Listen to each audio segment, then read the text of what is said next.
So I decided to go in and do another one of the videos that I did for Blender a while back. It was just a setup. I already set up my Blender. So we're just going in from the jump for 3.1. So let's go into Blender.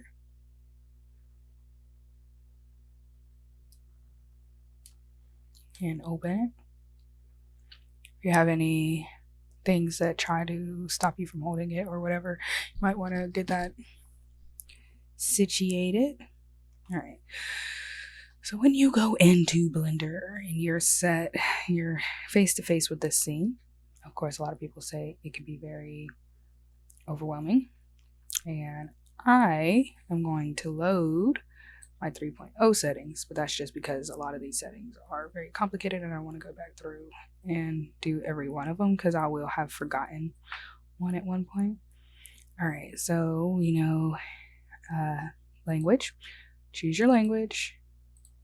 Blender, so you have Blender, this one that's 27x, so it might be 2.7, so it might be the render engine from prior, and then industry compatible is also like Maya, C4D, and stuff like that. Okay.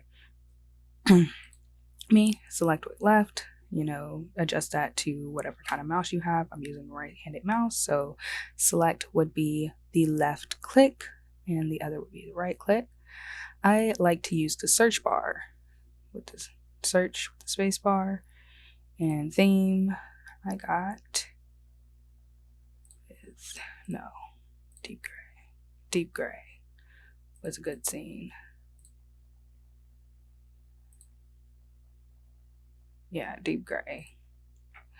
That's really just dependent on the color scheme, but yeah. I'm loading my previous settings just because, again, there might be some that I miss, and I don't want to miss that myself for previous things, and I have a lot of add-ons on the side. Okay. So let's jump into it. All right. So the first thing you really want to do is you go into your preferences and you want to set all this up. Now, I don't know how fast your computer goes. Mine is not that high, processing or whatever. So I usually go in and click all of this. Click it all, click it all, click it all. Not all of it. You really want to stay away from the ones with the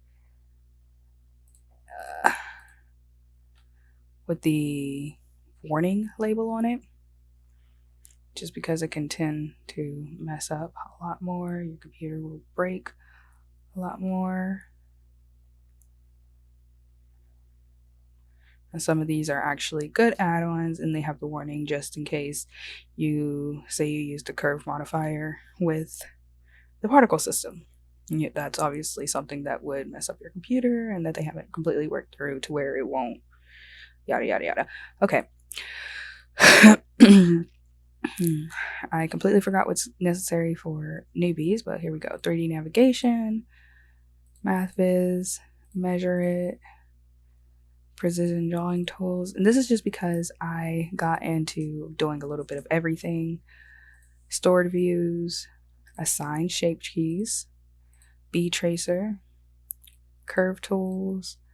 I won't click them all. Extra objects, Ivy Gen, sampling tree gen, simplify curves, ant landscape, Archimesh, bolt factory, discombobulator, extra objects, geodesic domes. I don't know what that one is, but anything to do with modifying meshes and curves and stuff like that. I do 3D modeling, so I want to make sure that I have those. I also like to dabble in physics for VFX and stuff, so that's why all of these are selected. So anim all, bone selection sets, corrective shape keys, Mixamo rib, which is, some of these are actually shape, what are they called? Things that I imported myself. So we have Mixamo rig, post library, turnaround camera, add camera rigs. I don't think I should go over all of these, but I'll go back up a little bit and I'll go slower just so you can see which ones are good. And obviously, if you have any questions about any of them, just leave a comment in the comment section, because if you have a question, then we'll get through it together. If you have a question, I probably have a question, and one of us is going to benefit from knowing it. So again, I'm going through this pretty fast, pretty slow. You can slow it down if you need to, but you want to have this stuff on. This stuff is very helpful, and as hopefully I do more videos, so it'll be more helpful as we go through this. Go through here, keep the resolution 1. This changes this resolution. I like to keep it at 1. You might want to make your screen bigger. Line width. The line width in between other things, I keep mine thin. Well, default. Splash screen, develop our extras, stuff like this. Let's see. I don't really change too much. I emulate numberpad. I use grab release confirms. I am using a laptop, so that might be a lot different. I am also using a MacBook, so that is also a lot different. Wow, it says 6 minutes. It's 900 megabytes. That is insane. All right. So let's try to make this quick, because this thing is insane. It says 6 minutes and 900 megabytes. Okay, anyways. Back to it. All right, so when you get into Blender and you're trying to decide what you want to do, and you have nothing but this little box in front of you, one thing that's helpful is to know that they have everything set up for you. Basically, they do. So this layout tab is simply for you. So whatever you want to do, you start in this layout tab and you go from there. Now, if you want to model stuff, you want to change the shape of it based on the vertices and lines and stuff, you're going to go to modeling, which sets up this little modeling tab. It doesn't look different, but it shifts you into edit mode, and it gets rid of everything that you don't need, right? Same thing for sculpting. It brings you in, and it kind of like it's just really helpful because it sets you up for what you need to do in each area. You go back to modeling, and it has been it's following along with what you've already done.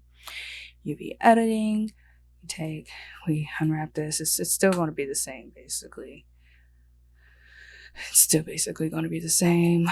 If we were to add our edges and stuff, we're not going to do that right now. Texture paint, you can go in, we can start painting, or we need to give it it has a material. So go back.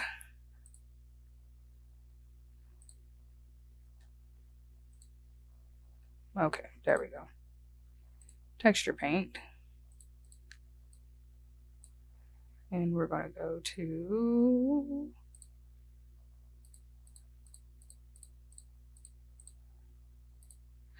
here. All right, I'm going to draw, and this should be, so we have to go in here.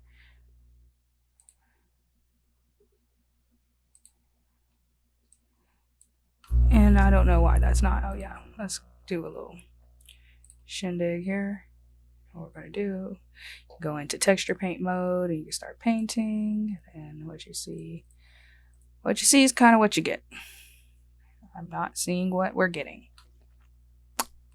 So texture, we need to put our texture in over here, and again, we can go in and discover more about this at a different time, but okay, so it's showing, but it's not showing. Oh, there we go. So we have our texture paint, And let's see, what else do we have? We have shading, which we can go in and we can do complex shading. We can go in and we'll put our shader on here. Right, and we'll use our image, which is untitled. And boom skadoom, right there we have a textured image. We have animation tab, rendering, compositing, geometry nodes, which for me, geometry nodes is a little bit more new than for others, I believe. But I mean, these all come in very handy. And switching through these throughout your work process is a lot easier than making your own scenes. Please, please, please, trust me, do not keep making your own scenes. It's all set up for you right here, and Blender is literally, as I put it, it's made to make your life simple. All right. So what's next is this tab here. We'll just pull this all the way out here.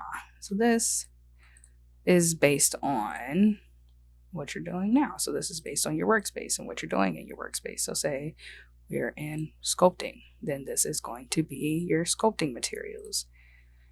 Editing is going to go to what helps with editing because it's going to go back to normal, but stuff like that. This is the scene tab. We go through, and this is mainly dependent on rendering your scene, not just the basic outlook of your scene. Of course, it modifies that too, but it's just simply there to help you with your rendering. You have ambient occlusion, bloom, depths of field, subsurface scattering, screen space reflections, and all of this stuff to help you out. One quick little tip is that if you're looking for a alpha image, so if we render this out, we have that, but it has a gray background, but we want an alpha background. We want to just click here and click transparent, and now it renders out an empty alpha background. All right, so that's the scene tab. And then we go in and we have another scene tab. So this one right here is called render tab. That makes more sense. The next one is the output tab, which means this is where the image, video, etc., etc., etc. is going. Again, please feel welcome to put in the comments that if you have any more other questions. I'd like to go deeper into the Blender series and give y'all more information, as well as find out more about the software myself. So you ask questions, it just gives me an opportunity to answer. It also gives me an opportunity to learn. So it's a win-win situation, y'all. All right, and then we have, of course, you can hover over anything in Blender, and it gives you a little bit of a breakdown and a little bit of context, yada yada yada. So this is the render layers property. So this is things on top of things on top of things on top of things, layers on top of layers. I have multiple complex collections over here. This is how it would render. So you can set that up. Now this would be our actual scene layer, where we can set up and edit things within the scene, rigid body world, debugging, lighting, math viz. And we have our world setting, which helps us change our background. We can change from that to blue. And I just figured out some other things about backgrounds that's pretty dope. So again, if you have any questions, you're more than welcome to ask. So say that's the color. We want our viewport.